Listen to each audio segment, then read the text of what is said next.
country where I come from, the truth is an irony. Just like animal farm, justice mean inequity. So who go say the truth? Who go say the truth? Christian can say silence, Islamic leaders silence, kings and queens silence, traditional leaders silence. So who go say the truth? We are the workers of composite call. Now by area, why no better? We are the workers of composite call. One guy's out here, why no better? Who go say the truth? Who go say the truth? Oh, he need it now, see what I see so. Now your friend on a nine come at them. Only papi obeka nice and yeah. So I want one over to it too. Everybody was afraid. And when Tina to my cottage again nine. Once my boy dumping one and I see. But who go tell the truth? Nanai or say me. Nanso bien person beka wasam because everybody is afraid. Aya safwe muayini. Aku drop for nyina dalima. Enti who go say the truth? Obiaja konson so to grow Germansa to me biaka kobrafo. Efo anyina ye. Efo when you know yet. Na so kutrata down na so be dia back or why no keke. I fene for be man mo pia for efo ne cross on my mo. Hanya safwe mo ayini. Akuku drop for you na dalima. And who go say the truth? Abaya di bote chino. Yedi bi bebo nyande bi. Kachi sa udi oma upipi numa. Would your mind never shine my preference? But who go tell the truth? TUC, silence.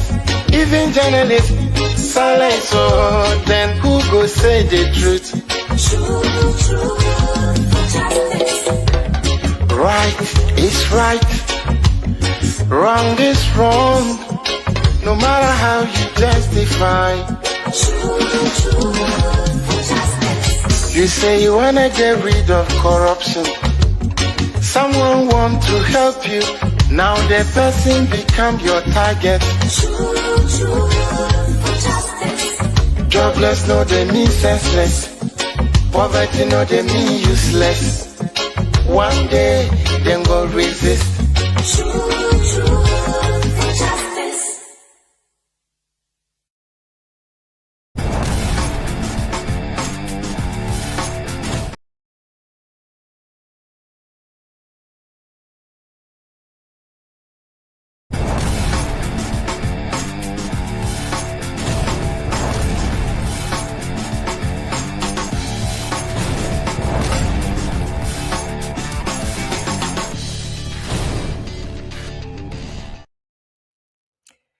Hello, good evening, and welcome to my view show here live on Todayghananews TV, where on Monday evenings we do well to bring you very topical, essential, and pertinent socio-political discussions. And every now and again, we go over and beyond and we bring you humanitarian discussions as they pertain mostly to Ghana, but not restricted to Ghana. Mostly we extend our tentacles to other countries across the African continent. And this evening is not going to be anything new. It's one of those evenings where we are going to discuss one of those. Actually, maybe not one of those, not one of the usual, but something much, much more pertinent than some of the usual things that we discuss. That's not to say that the other things we discuss are not important, but there are times when things have to do with life and death. And where human life is concerned, all other things can wait. And that becomes the essential thing that we need to focus on. And so this evening, mostly when I start the show, I usually have a lot of things to say. But this evening is not one of those. Upon a review of the discussion that we are going to be having today, I think that the much more appropriate thing to do would be to just keep quiet and listen, because I neither have the expertise to discuss what is being discussed, nor the the what it takes to resolve it. Either way, we have those who have the knowledge, those who have the information, and those who have the expertise to be able to help us to unravel the situation that we are going to discuss today. But before we proceed to the show proper, we would like to say a very warm welcome to our regular viewers and listeners who join us. So we say a warm welcome to our listeners who are joining us on Sakina Information Center in Tatali. And we also say a warm welcome to our listeners on Adelimai Information Center, just as we say a warm welcome to our listeners on High FM 93.7 FM in Achwinhimai in the Eastern region, and those who are listening to us on the King's Radio in Accra, as well as all other people who have joined us on all social media platforms, on Facebook, on YouTube, on Twitter, on Twitch, on Instagram, on LinkedIn, and whichever medium that you are joining us. You are warmly welcome. As I said, for some time now, we have been teasing something on our social media platforms. And this is a serious health situation of none other person but a little girl whose unfortunate situation is that with the little time that she has spent on earth has been bedeviled by probably strange situations, but not situations that cannot be overcome. So today, we are going to conduct this show in a much more different way than we normally do. Today, we are going to have multiple guests today who are going to help us tackle the problem from different dimensions. And as and when the guest is ready, we are going to introduce the person. We take the person's inputs and we'll move on to the next guest. But before we invite our guest to join us, we would like to invite you to wherever you are joining us. Just take some time and watch this short expose. Then we'll come back to discuss the matters at hand. The quiet farming community of Todayghananews in the Oti region, behind the sounds of daily life and the struggle for survival, lives a little girl with a story too heavy for her age. 7-year-old Richlove Kubego was born into darkness with no eyes, a condition believed to be cryptophthalmos. Unable to hear and battling with a painful skin condition that has left her isolated from the world around her. For Richlove, every day is a fight not just to live, but to be seen, to be remembered. Tragedy struck early in her life when both parents passed away, leaving her in the care of her aging grandmother, Esther Gakpo, a once hard-working peasant farmer and food vendor whose life has now completely changed. Today, Esther spends every moment caring for her granddaughter, sacrificing her livelihood just to keep hope alive. Doctors say surgery could restore Richlove's sight, a chance for her to finally experience the beauty of the world she has never seen. But the cost of treatment and continuous medical care remains far beyond what this struggling family can afford. In a place where poverty already steals so much, Richlove's story is a painful reminder that sometimes survival itself becomes a privilege. Yet, even in the midst of suffering, there remains a spark of hope that somewhere someone will hear her silent cry and help rewrite her story. This is not just the story of Richlove Kubabo. It is the story of resilience, abandonment, sacrifice, and the urgent need for compassion. Esther Gapo. Ni nana no so de Richlove Kubabo. Ni mami awu no sana ya wu no. Ni sane ni na onhwe ade ni sanso enye. Aya wu no no ya si yanko hospital wo Kolebu. Na ya be ko ehonsu. Taflaga. No so mbeti mi ayensu sika no ma fra ma ye no. Enchebe na ni mami Efrim.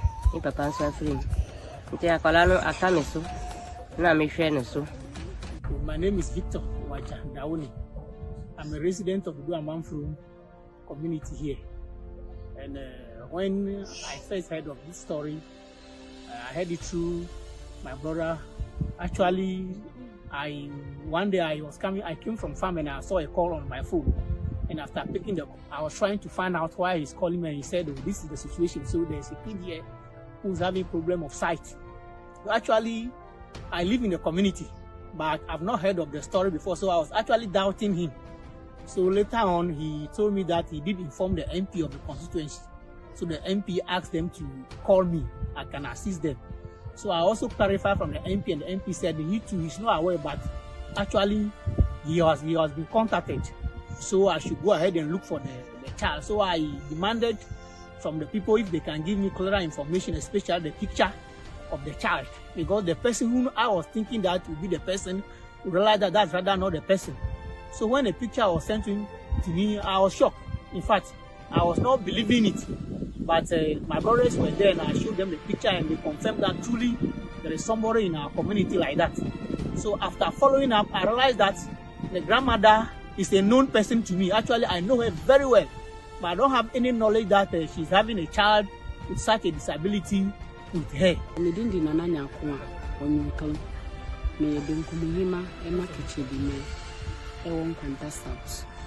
visiting me, my maybe or the grandma from her.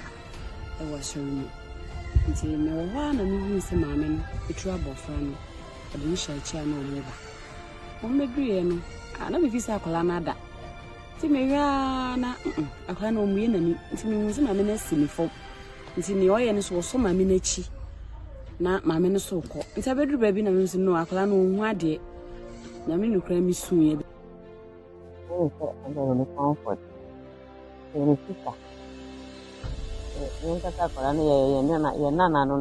According to my story, when the issue happened earlier on, she tried to seek medical care. So she took the child to Trafalgar Ho. Then from Ho, they proceeded to Kolebu.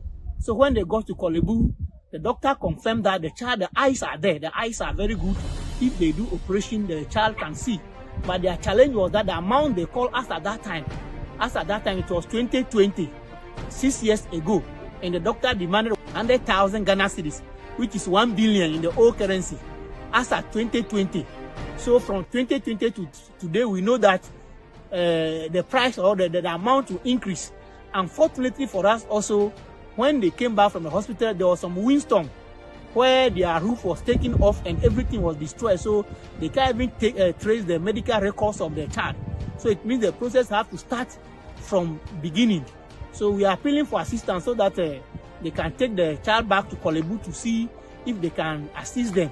If you listen to her story, you can see that she's not able to do anything again because of this child. Personally, I know her. She used to sell porridge, but for some time now, she has not been selling the porridge again just because anytime the people come to see the child with her with the porridge, people don't want to buy. People don't want to come closer to them again. So it's like she has become isolated because of the child. She has been doing peasant farming. But because of the nature of the child, when she goes to the farm, she cannot put the child down so that she will work. So virtually, she's no more doing anything. She's only been assisted by the son and the other family members, but if you look at the condition, she's not able to fend for the child.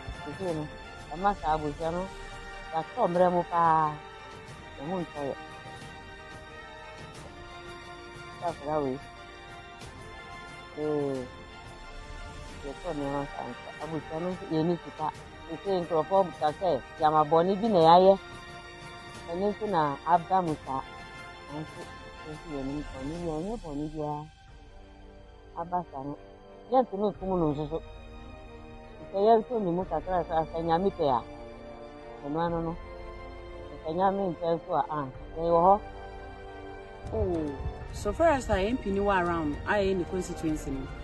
And next day, I getting a title is a plus to him, the MP. Until we to me a DH is the main poor metia. Na process no, I met me a command who I made because I can't come here and an site and also here. So all that we are saying is that anybody that this video will come to and anybody that is hearing of us, the story is true. We are appealing for assistance so that after the doctor confirmed that the child can see if operation is done, you come to our aid and assist us so that at the end of the day, our grandmother to be relieved and the child too will be relieved. Ultima betu ya dia. Pamuchao mbwami. Na sikano. Na minyana mkoye na ninu manu. Ultima pamuchao.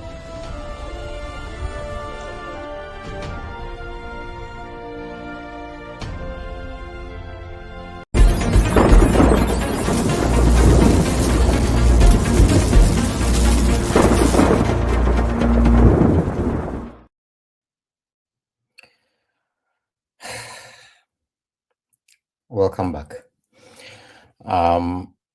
At the beginning of the show, I said that this is not one of the shows where I talk a lot. This is one where I turn the mic to the other side so that those who are well versed with the situation can talk more authoritatively to it. And on this note, I would like to invite our first guest for the show, Lawrence Ampiani Yabua, who is no stranger to most of us because we see him mostly on this network. But seeing that we are on a different show, Lawrence, I would like to welcome you to today's show. Thank you. So that we can have, let's bring all of us to the same point so that we can have an understanding on the discussion that we are having. I know you, some people know you, but not everybody know each other, of course. Not everybody watching knows. So introduce yourself briefly to us, and let's get the show cracking. Right. Thank you so much for the opportunity. My name is Lawrence Apieni. I'm a broadcast journalist with Todayghananews TV, the host of Nokremre on this particular network. So I think for that should be enough. I'm not new to this channel. Yeah, Lawrence. This is not something that we normally. These are not our normal terrain. So this is something new to all of us. Your regular job is a journalist, but you also host this particular show. What got you involved in this? How did you get yourself involved in this particular story? Okay, so the news actually got to our management. All of you know our boss, Mr. Seth, and it also came to him through somebody who found a girl in their deprived community. So it was reported to the management to see how best we can help. And when it got to the management, I was actually assigned to this particular assignment to go and see the situation on the ground. So we got our hands together and moved. So for us here in Ghana, especially in Accra, we think everything happens within Accra. I think sometimes it's best if you move to other places to observe what is going on. So we got there, actually a deprived, remote area. It wasn't easy getting there, but we got there because we were focused on getting or bringing the story out. So we did everything we could aside of the challenges. Finally, we got to the place. We met the family. We met the girl. With the support of people who also help us to get to the place. I want to say a big thank you to Nana Hima, Madam Dorcas, in Nkwanta, and some other people who help us to get to the place. And it was a very sad situation, I must say. In fact, it took me a lot to put together this story. At a point, I couldn't even hold myself to find a little girl in this situation. I tried everything manly possible before I was able to, gather the story, because I couldn't hold it. But, this is the story we have now. This is the situation at hand. And we are here now. Yeah. So you said that they are in a deprived community. Where exactly are they in Ghana? Okay, so Dododan is actually in the Nkwanta. It's a suburb in the Nkwanta South District. And it's actually a farming community. So the main economic activity there is farming. So Oti region, Nkwanta, to be specific, that's where we can find Dododan. Okay. And so from the excerpts of the documentary that we just watched, we see that you spoke with the family. Can you give us a little background of the family from what you have, the information you'll be able to pick up about Richlove's family? Right. So Richlove, as we all heard in the documentary, is an orphan. The mom is late, the dad is late, and she's being taken care of by the grandmother, who is aging, and sometimes get support from the grand aunt, because in the community, because of Richlove's situation, most of the people around or in the community have abandoned them, thinking that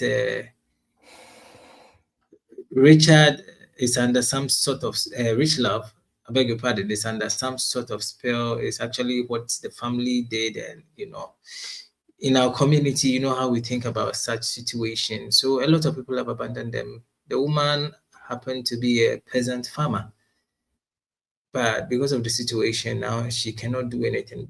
You look at the child very well, she cannot speak. I think she can hear, but she cannot speak. She cannot see. She also has a bit situation with the hands.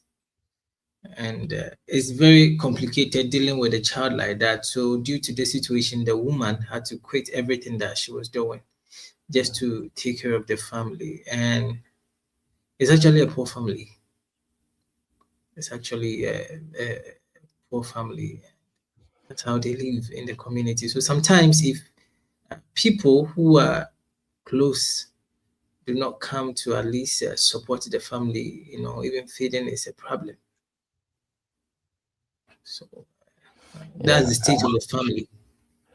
Yeah, I wanted to talk about, I see you just introduced the topic, but I also wanted to talk about the wider community and their neighbors and their relatives, because I see from the documentary that some other people from the community spoke up in their own small way. What are some of this? Is Richlove able to get some, some additional support from the society, the wider society, in any way, or they are just left to them to themselves, just she and her grandmother? I must say, looking at the situation on the ground, looking at the state of the community and the kind of economic activity they are involved in, it's not even possible raising that kind of amount to even support. And secondly, people are also detaching from the family, thinking that the family is actually under some sort of curse or spell, and nobody is coming close. From the documentary or from my interview, I realized that even the amount that was mentioned from the early stage of the issue, that was some years ago, was like 100,000 Ghana cedis. And even as at that time, they couldn't raise it. No, so that actually informs me that nobody is even willing to, come to their aid. So it actually took us to come out and unravel the story. Bring it out for people to actually see and look at how maybe we can involve other organizations to come in to support in whichever way. But for the family, I can tell you on authority that it's actually difficult. And as we may know, the situation in Ghana and in most parts of Africa, the cost of things only tend to rise and not to fall over time. So whatever figures that you are talking about now are figures that were gotten years ago, Like and 6, 7 years ago. which probably gives the impression that as things stand, if we were to go for a quotation, those figures might change. Exactly. Yeah, so we will let you go shortly because so that we can bring on our other guest. But with the kind of work that we do, sometimes when you cover a story, there are aspects of the story that you see, but that you are not able to portray all of that in the short, reportage that you carry out. Are there some parts of this that probably we have missed out that you'd want to bring us into into the frame as we discuss this matter moving forward? There's an extensive or extended version of the documentary, but I think this particular one actually carries out all the important information. So I think for now, we are good. We're just looking forward to getting some doctors around. But unfortunately for Richlove'S situation, we can't even trace their documents because from their early stages, there was a storm that actually destroyed everything in their home.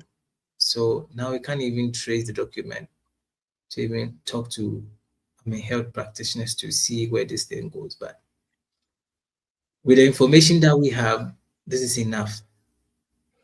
Well, they say that when it rains, it pours.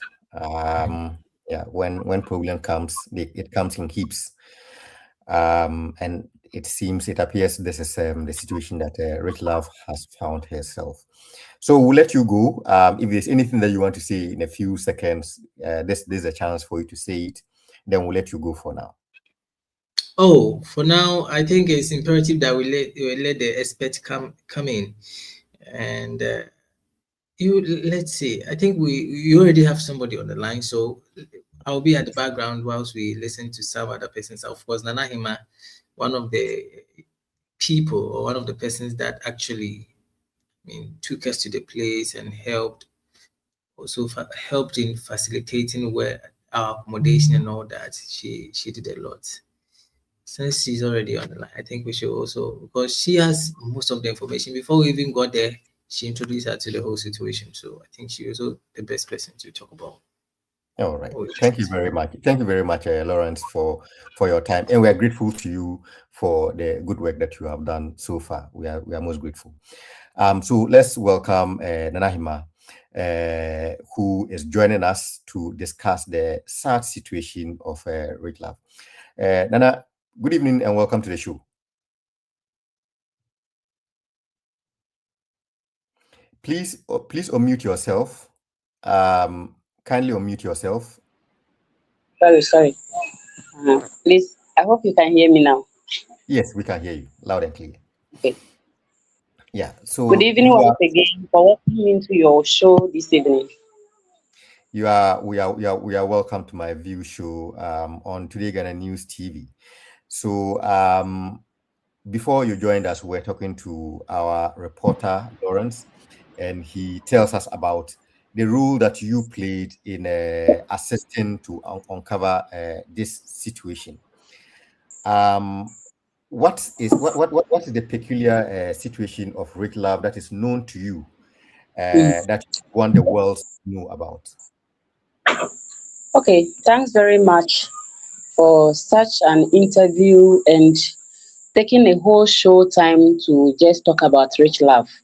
I'm much grateful and I appreciate your studio for the good work you are doing for the people around the country. I'll not stay outside alone because right now, as we are talking, the show you are doing is basically for a child who is living in an interior area known as Dodo Amanfrom in the Akan district, that is KJB district. Um, since March, I have to go and visit one godmother of mine at Dodo Amanfrom. So I went there. I went there very early on time, and uh, I was in the temple looking at how the situation was going. Rich Love and the grandmom came there.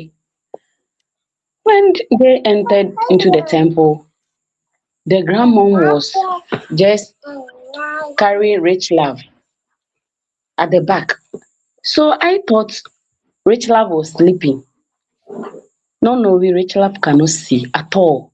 No, even there is no even eyelashes at the back of Rich Love eyes. As I knew we can see. Though if someone is blind, you can see the shape of the eye, the eyelashes and everything. This one, nothing like this can be shown. So I was sitting there quietly, observing maybe Rich Love is sleeping. That's why I'm seeing such situation. I saw that the grandmom just carry her off her back, and I saw Rich Love holding the back of the grandmom. So wherever the grandmom is going, that is the direction which Rich Love is also heading towards. So in fact, that day I wept. I wept tolerantly. So I have to go to this mother I went to visit and ask her, Ma, what is the situation? What happens to this girl? And she said, that is how they gave birth to her to be. Rich Love, since childbirth, she cannot see.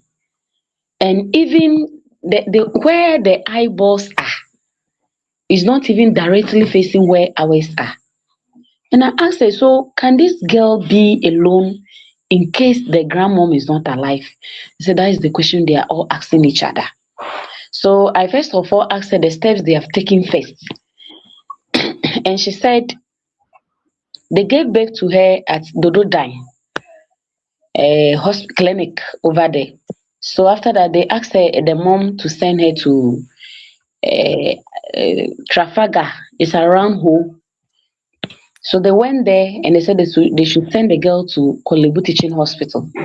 So when they get there, as my brother Laurie said, they should raise an amount of 10,000, more than 10,000, 100,000.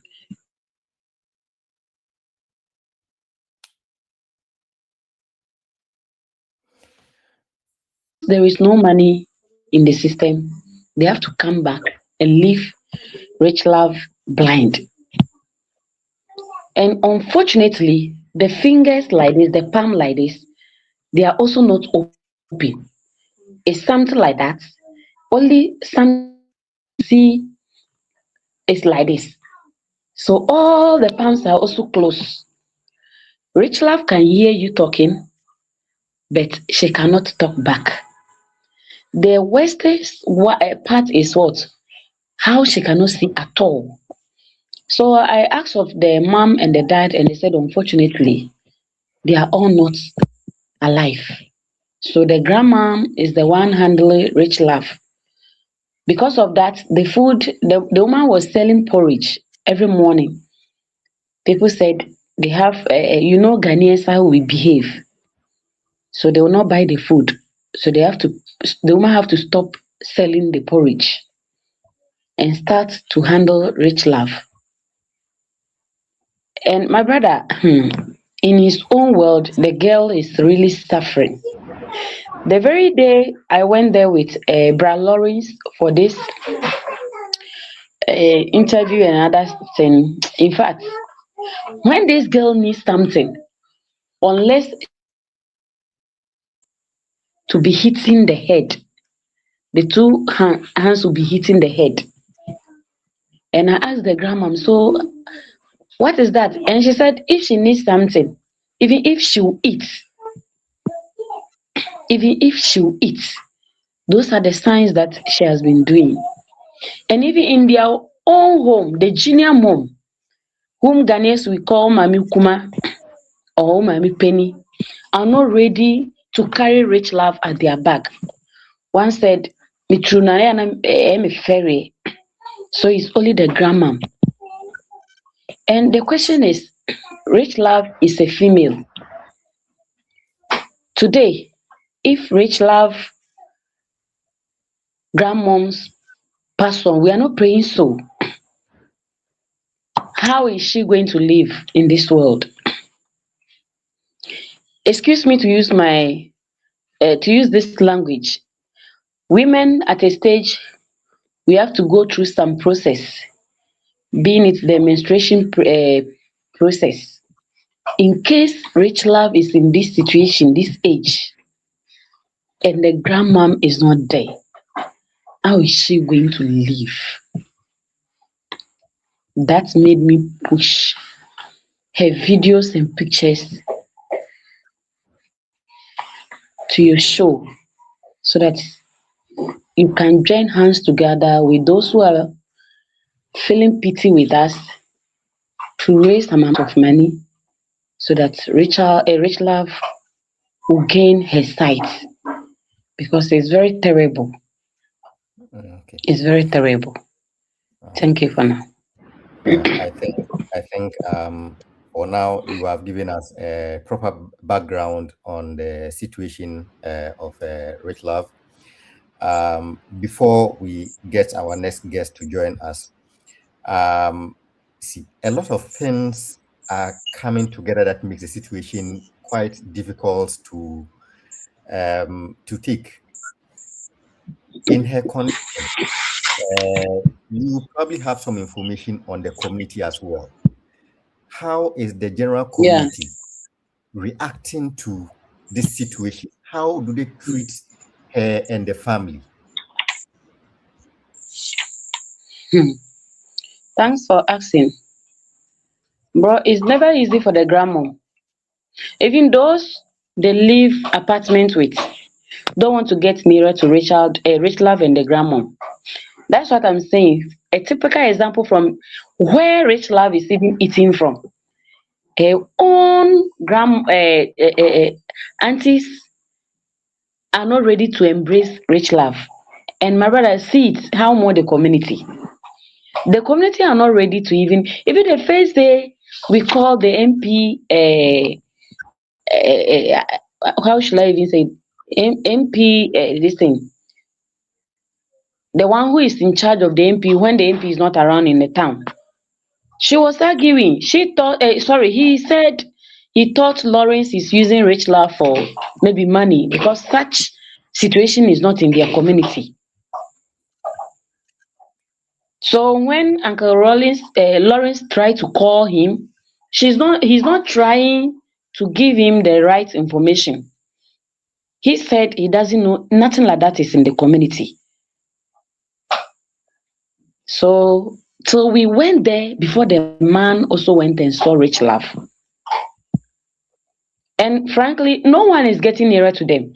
Even the other woman they interviewed, the fair woman, the way we struggled before we get her, it was not easy.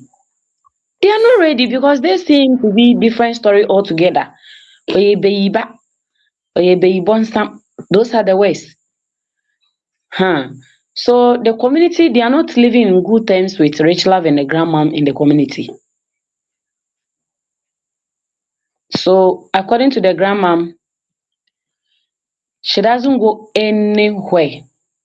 When people see them, the way they always look at them, they don't even come nearer to them.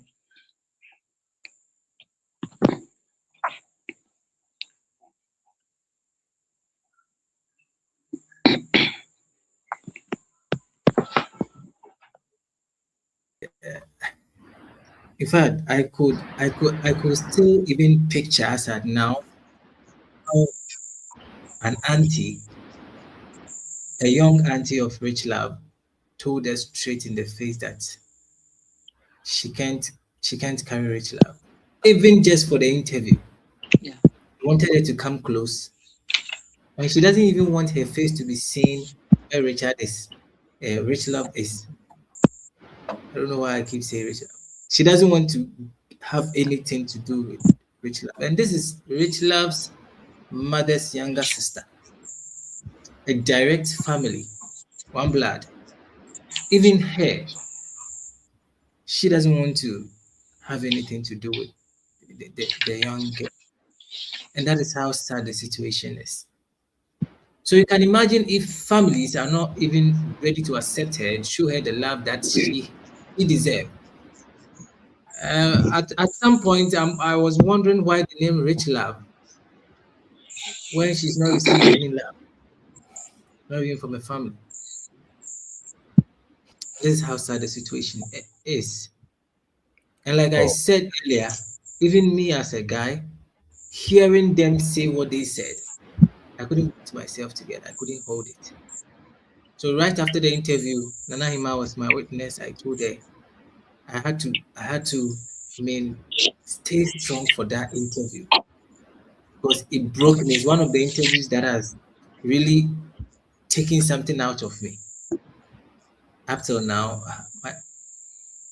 anytime I think about the situation, trust you me, I start to think differently. okay. Um,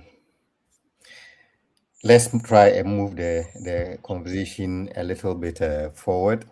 So at this point, we thank you, Nanahima, for your presence, for the advocacy that you have made for Rick Love, and for making time to join us this evening for this particular show and for the expose.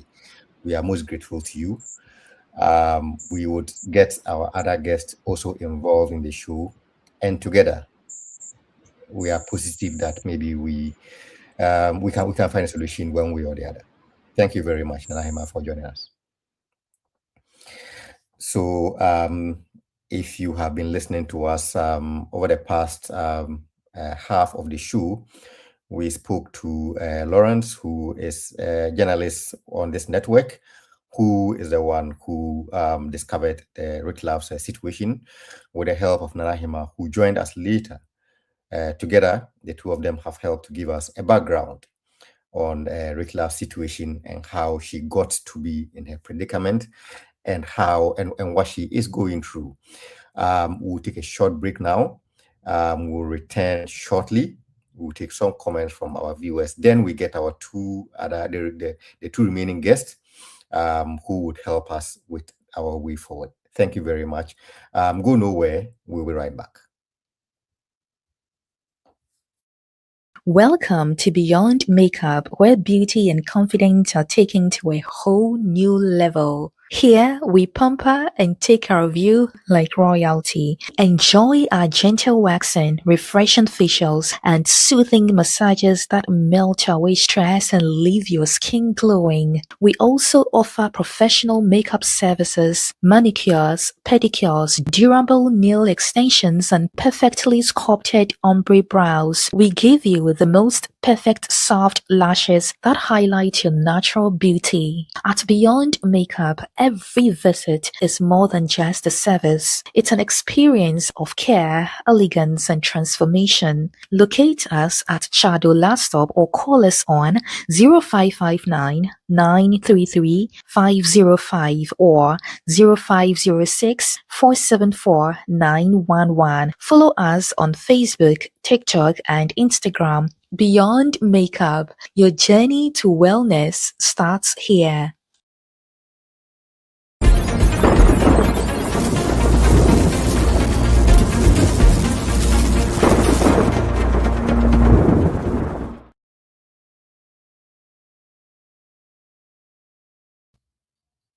Welcome back to my view show here live on Today Ghana News TV, where this evening we are having quite a heavy discussion.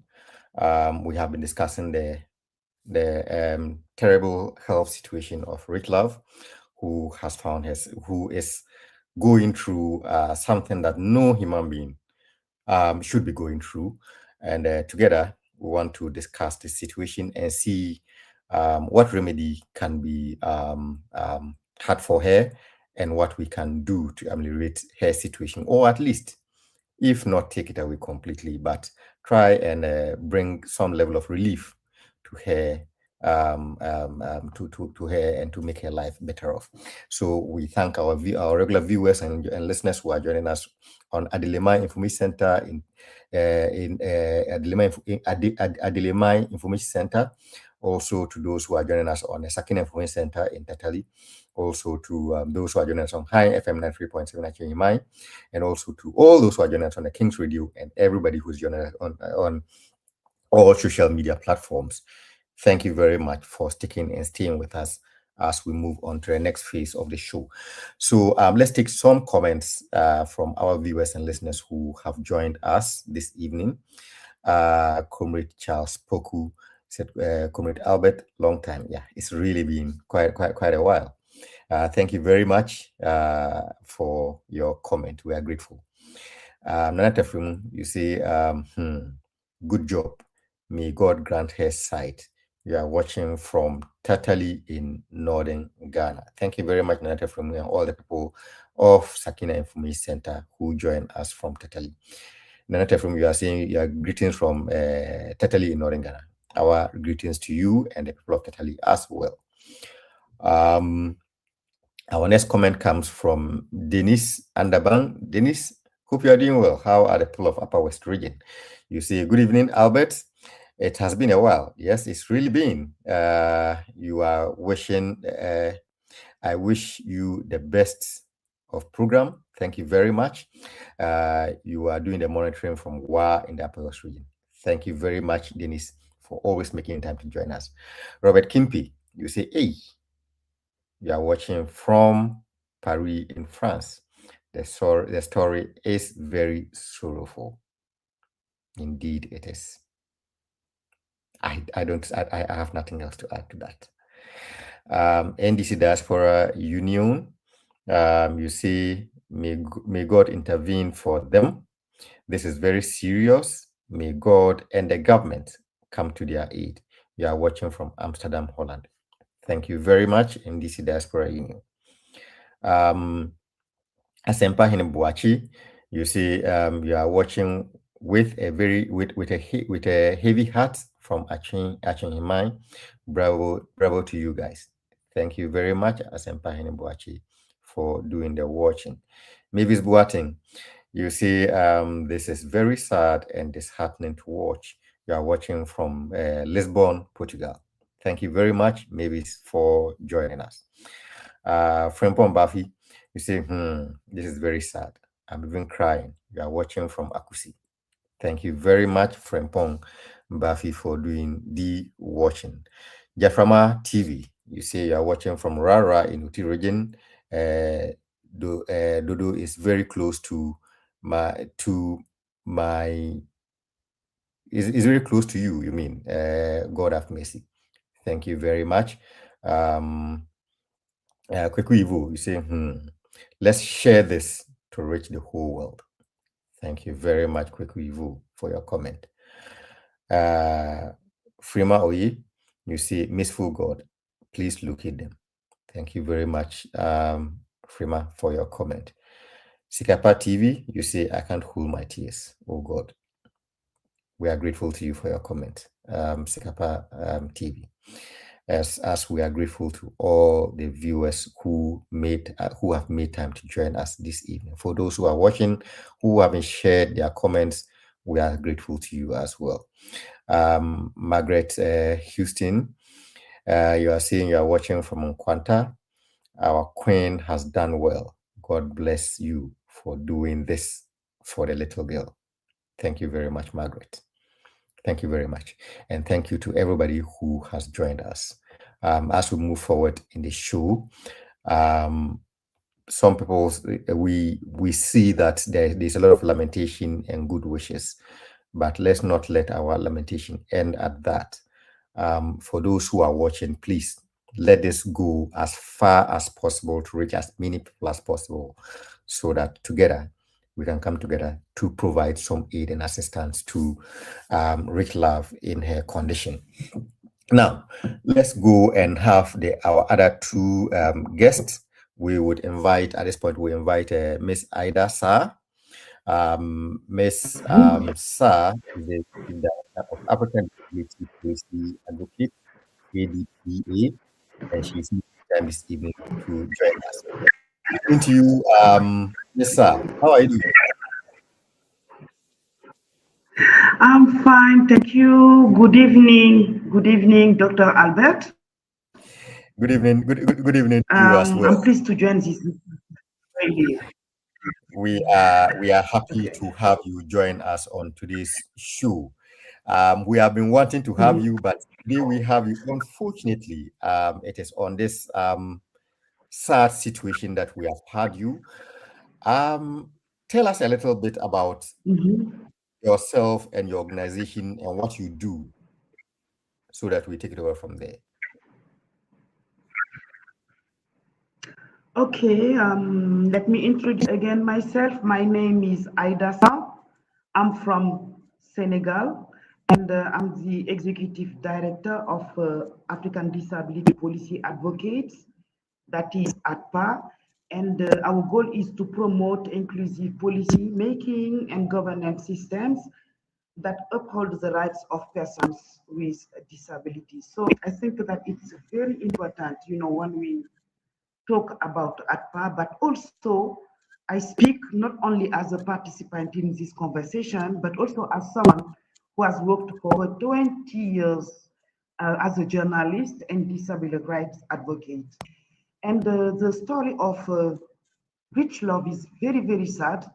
And what we need to understand is that Richlove has several types of disability. That is very important to say. This is a physical disability. She can't walk. Though she can hear, she can't see. And so I think that her case is very, very particular. So this is really what I wanted to say as an introduction. Dr. Albert. Yes. The situation of Richlove is particularly peculiar because, you see, it starts from one disability and it compounds. Because of one disability, it brings further disability to her because she cannot see. And because she cannot see, of course, affects communication. She cannot communicate, affects the the coordination of her nerves. She cannot walk, and it just keeps piling up. It's not. It's more like one disability piled up on top of another. At what point did Richlove's condition come to your attention? Okay. Well, it comes to my attention as a journalist, because I'm part also of Promo Africa.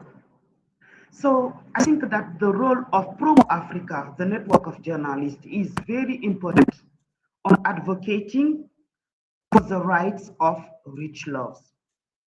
So I think that there is a turning point, on this Promo Africa. Just briefly, who is Promo Africa and what we have done for years? So a key milestone in this journey was the Dakar Declaration in 2008. So Promo Africa was born in 2008. And at this time, there were no policy, there was a UN convention, but it was not ratified by many states. But even today, many African governments, including Ghana, the Republic of Ghana, has ratified this convention. So our role as a journalist also is to remind government their commitment to regional and international human rights of persons with disabilities. So that moment was transformative. I think that it challenged, I think, states to rethink how to report for journalists on disability from the human rights perspectives. And I'm very glad because I think that two people, they talk, they were I think the journalist, one of my colleague, and the lady, but though we are requesting support for Richlove, you can't feel a kind of charity approach. They are more focused on the human rights approach because Richlove'S has a right. It should not be there to, seek support. It should be something that government should do. But since they can't be everywhere, our role as journalists is to disseminate information. This is also to do a kind of investigation. And you can see it through this documentary. This is a very good work of, investigative journalism. So this is where, Promo Africa comes, working in Africa for years to advocate for the rights of persons with disabilities from human rights perspective. Dr. Albert.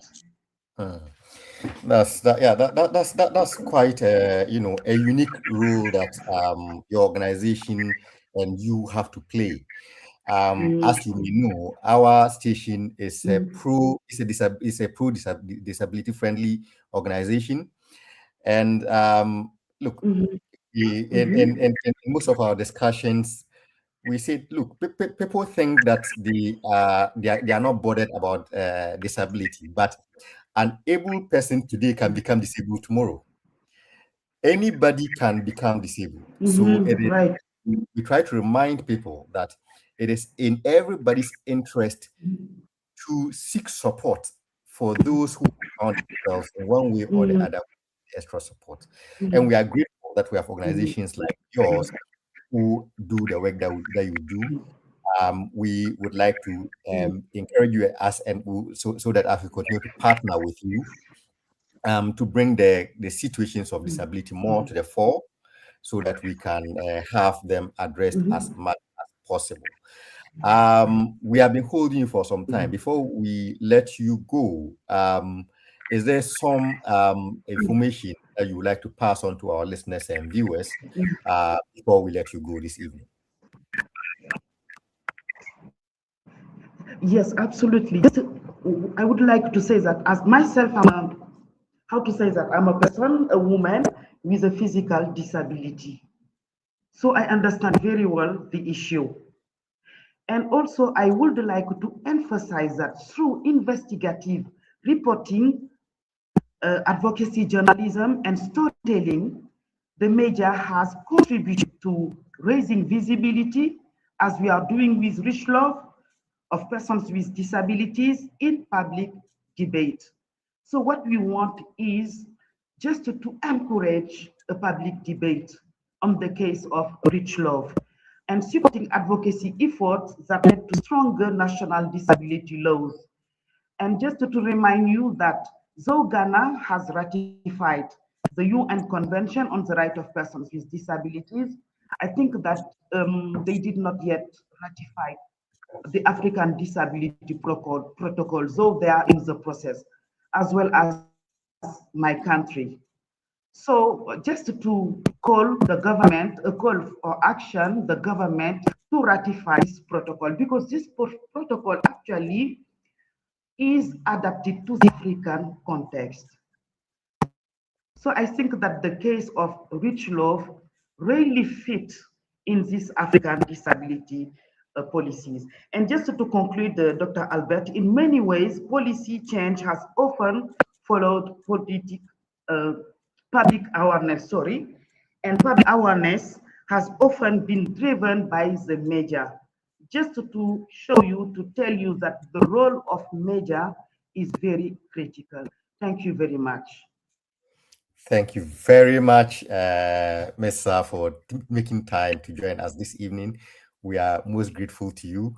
And we would like to implore that maybe one of these days we can have an extended show just between you and us, so that we can discuss matters of disability in Africa in detail.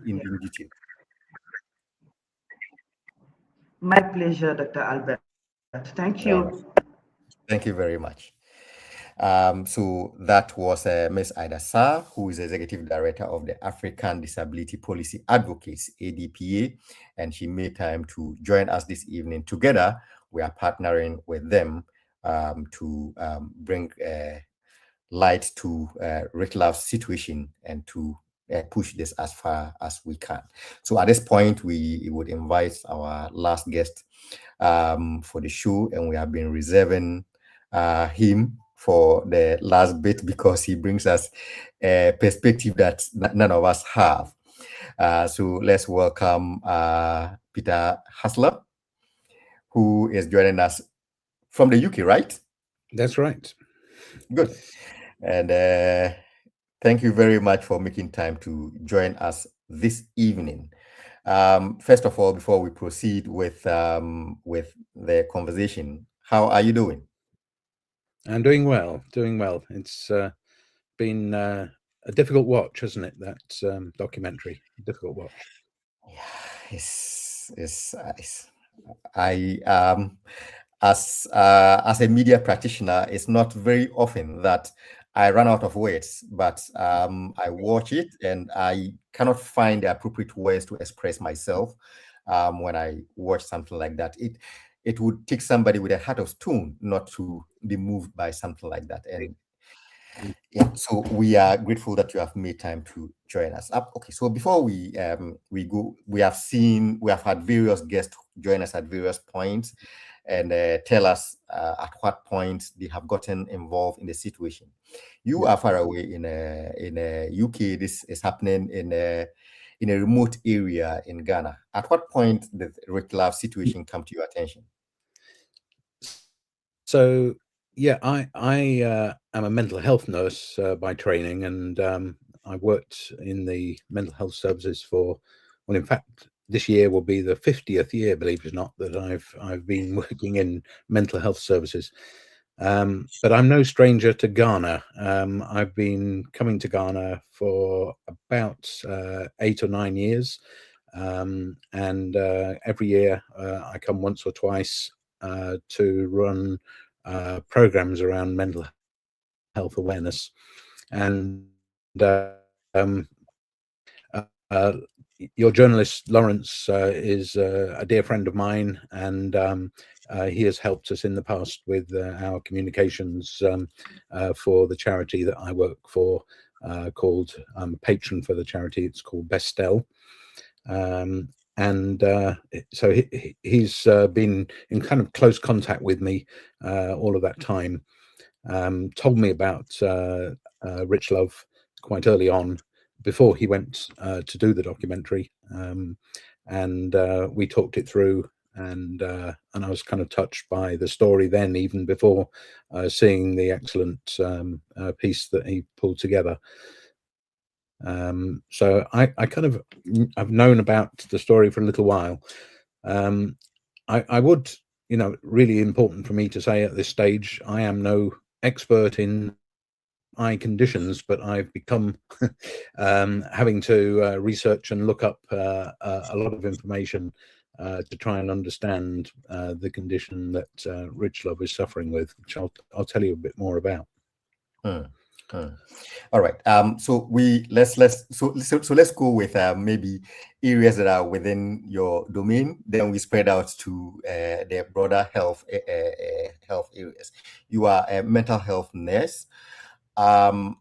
Yes. Seeing what those closest to Richlove are going through mentally and psychologically, and Richlove herself. What's your assessment of probably their current state of mental health, having to deal with the situation as have been painted?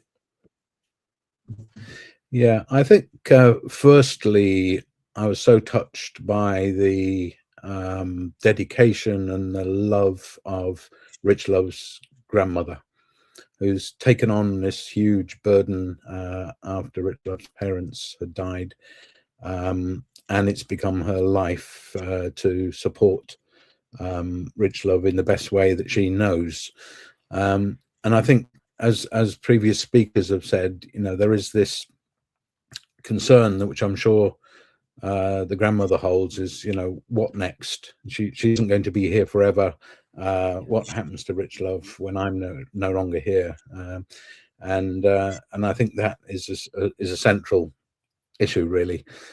I think a bit like mental health, physical disabilities carry with them a lot of stigma, and people suffer with a lot of discrimination because of their level of understanding of the situation. And we heard that from the documentary and from speakers, that people are fearful. They don't understand it, so they back away, and even doing the most basic of things to help the grandmother and Richlove kind of become a problem. So that is something I've seen throughout my career, where people are often isolated and discriminated against, and it is so often about people's understanding and a fear that they don't really understand it. So let's try not to get involved. And I think that's probably the starting point in many ways for the future for Richlove, is how do we educate the local community to accept Richlove as an individual, as a human being with difficulties and problems, but she is still a human being. Well, let's try and get into probably understanding what appreciation we have of the health situation that she's going through. What is your understanding so far of what the situation is with Richlove as it stands? Yeah, well, let's start with her obvious eye issue. That condition, doctors call it cryptophthalmus, which has different levels of severity, and it's effectively where it's a congenital condition. So people are born that way, where their eyelids have not formed properly, or they've not, the eyelids and have not formed properly. So and what we see from the photos and the video of Richlove, that she has the most severe version of that, which is a sort of complete covering of both eyes. The condition can be less severe, where you get sort of partial coverage of the eyes, or you get one eye covered and not the other one. But you can see that she is at the very the highest scale of that condition. And so that's her eye condition, and I think for me, I think the what really needs to happen regarding that is a very skillful assessment of what is behind those the skin behind over her eye sockets, because at this stage nobody really knows what is there, whether there are formed pupils, eyeballs, or whether they were malformed at birth as well. The research says that actually there's a very high chance that there will be damage to the eyes as well, and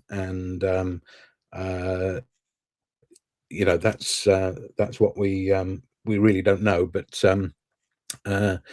I think from my point of view, the you know, before anyone sort of considered or even thought about, you know, surgical intervention, for example, there needs to be proper scans and a real good understanding about the eye and the optic nerve to see what actually is the damage there.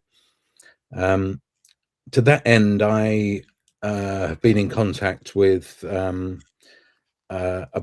very kind of world famous eye hospital in London called Moorfield, sort of known across the world as a leading eye hospital.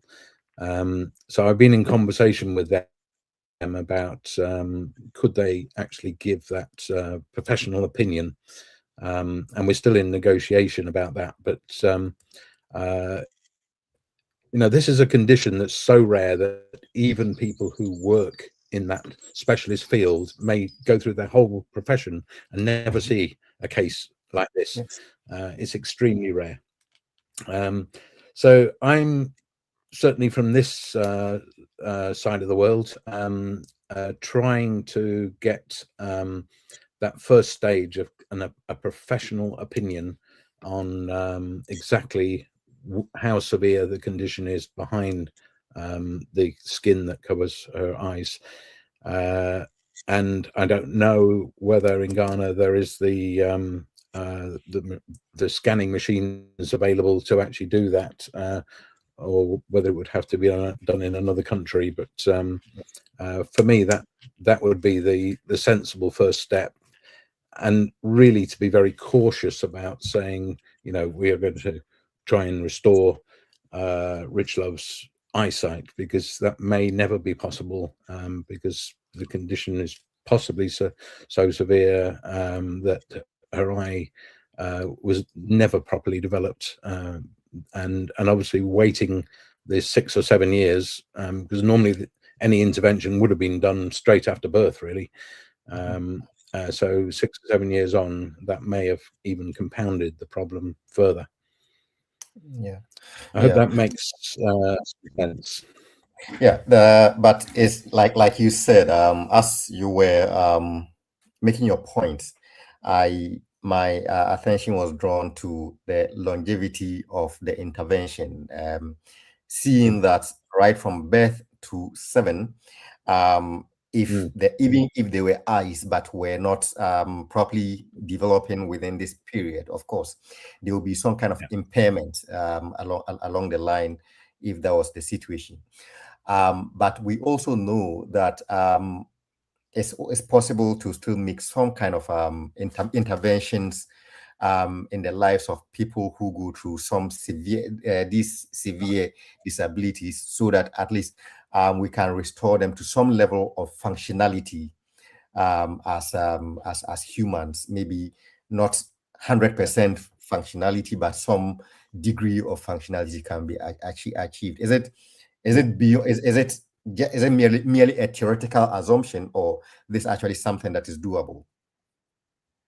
Yeah, well, I think that you make a very, very valid point, and of course, you know, hundreds and thousands of people who go through life blind, who manage to live very fulfilling lives and to do all sorts of amazing things. In the UK, we've had members of Parliament who are blind from birth, and they've reached that level of public positions. So I think the second stage of this really is possibly sort of accepting that it may be that we will never, Richlove may always be blind. It would be fantastic if that wasn't the case, but let's say that is a strong possibility. That the next level is really about what can be done to improve her life generally. And I notice from as Lawrence has told me and has been said, that she is able to hear. So there we have one area that is very positive, and that makes a huge difference to be able to hear what's going on. She hasn't learnt to speak, but there's no reason why that couldn't be possible with specialist help. I think that in her own way, as the video showed, that she is communicating in her own way, as someone was saying about banging her head when she's hungry, and that may be the level of her communication at the moment. And I think that's really where the effort needs to be put, is actually what support can be put there to maximize what Richlove can build on. At the moment, she seems to be unable to walk, but that may well be because she's never really been supported to walk. The chances are all her muscles are wasted because they've not been used. And it's perfectly possible that with sort of intensive physiotherapy, for example, she could rebuild those muscles and at least weight bear and possibly even walk with a frame or whatever. And I think these are really positive ambitions that we need to be thinking about, that would make her life much more bearable, and for her grandmother to give her some hope that actually Richlove could live a fulfilling life in the future. And I think that's where we need to think about, really, is how can we put together some intensive supports to really improve Richlove's functioning.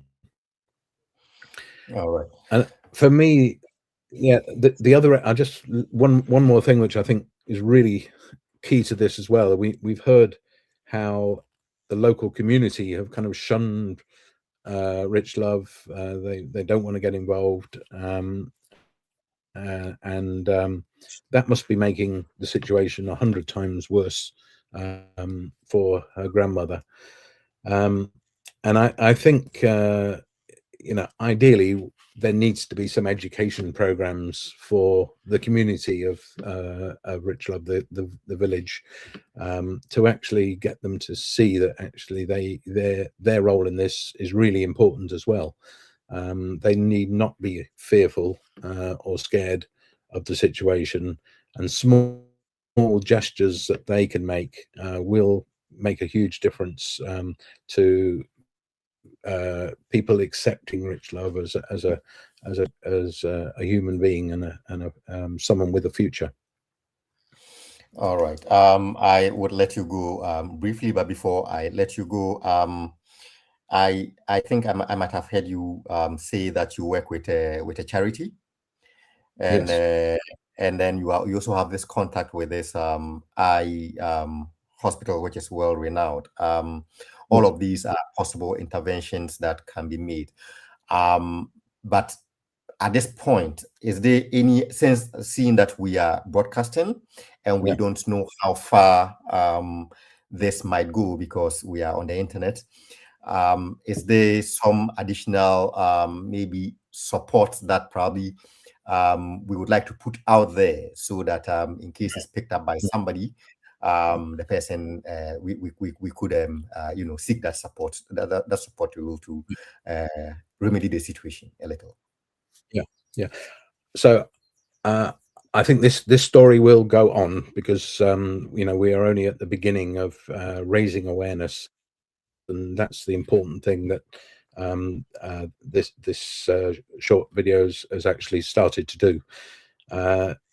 I think there must be people who would be able to provide some of that more practical support within the, perhaps not the village, but the surrounding area, who could perhaps give support to relieve some of the burden to the grandmother, to start to maximize some of the things that Richlove can do. And as I say, we know that she can hear. That is very positive indeed. And she has her own way of communicating that can be built upon. So I think for anyone who might be listening, who knows the area that we're talking about, I understand it's quite isolated. I know it took Lawrence 18 hours to get there from Accra. It's actually some very practical support like that, I think, is a really fantastic contribution to this story. I will personally continue my quest, as it were, to get the professional opinion from the eye specialists, so that we can kind of understand that properly, and if there is any intervention that is possible, then that's going to be a big thing. But first of all, we need to understand it. We need to really it would be, people have been saying restore her eyesight. I think that's probably unlikely, but God moves in mysterious ways. Thank you very much, Peter, for making time to join us this evening, and for getting involved in this situation, and for all the assistance that you've been given so far. We are grateful that you are able to do this, and we will do our best as humans, just as you are doing, and try to intervene as much as possible to restore some level of functionality to the life of Richlove. And we are grateful to you for making time to join us this evening. Thank you very much, Albert. Thank you very much, Peter. And we're also saying thank you to all our guests who made time to join us. As we said at the top of the show, this is quite a unique show. We normally don't do the show in this format, but this was quite important because of the gravity of the situation that we are saddled with. And we are grateful to everybody who made time to join us today for this evening's show. If you are watching, I hear a lot of people lamenting and praying to God. We can do much more than lamenting and praying. What we can also do is to share this as widely as possible. We don't know who it may reach and what support we can be able to garner for Richlove.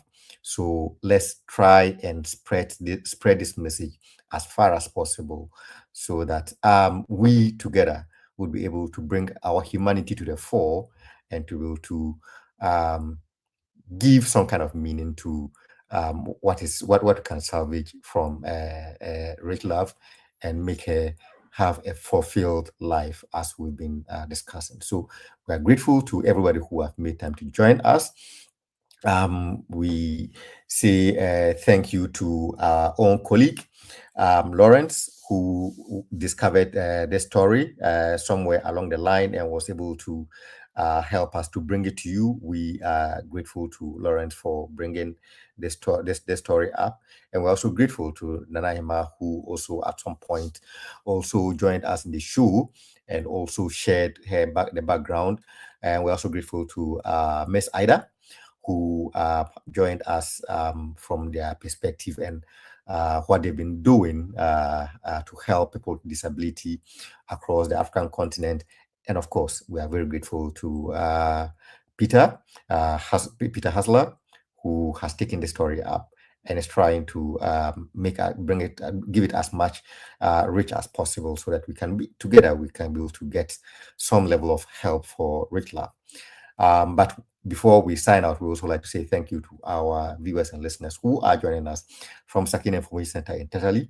And we're also grateful to our listeners who are joining us on Adelema Information Center, just as we're grateful to our listeners on High FM 93.7 in Achievemai, and also to those who are joining us on the King's Radio in Accra, and for all those who are joining us on all social media platforms, on Facebook, on YouTube, on Twitter, on Twitch, on Instagram, on LinkedIn, and wherever that you may be viewing us from and wherever you are seeing this video. We are grateful to you for your time, and we implore you to send this as widely as possible. Thank you very much for your help. God bless you. God bless all of us. Good night. Stay blessed.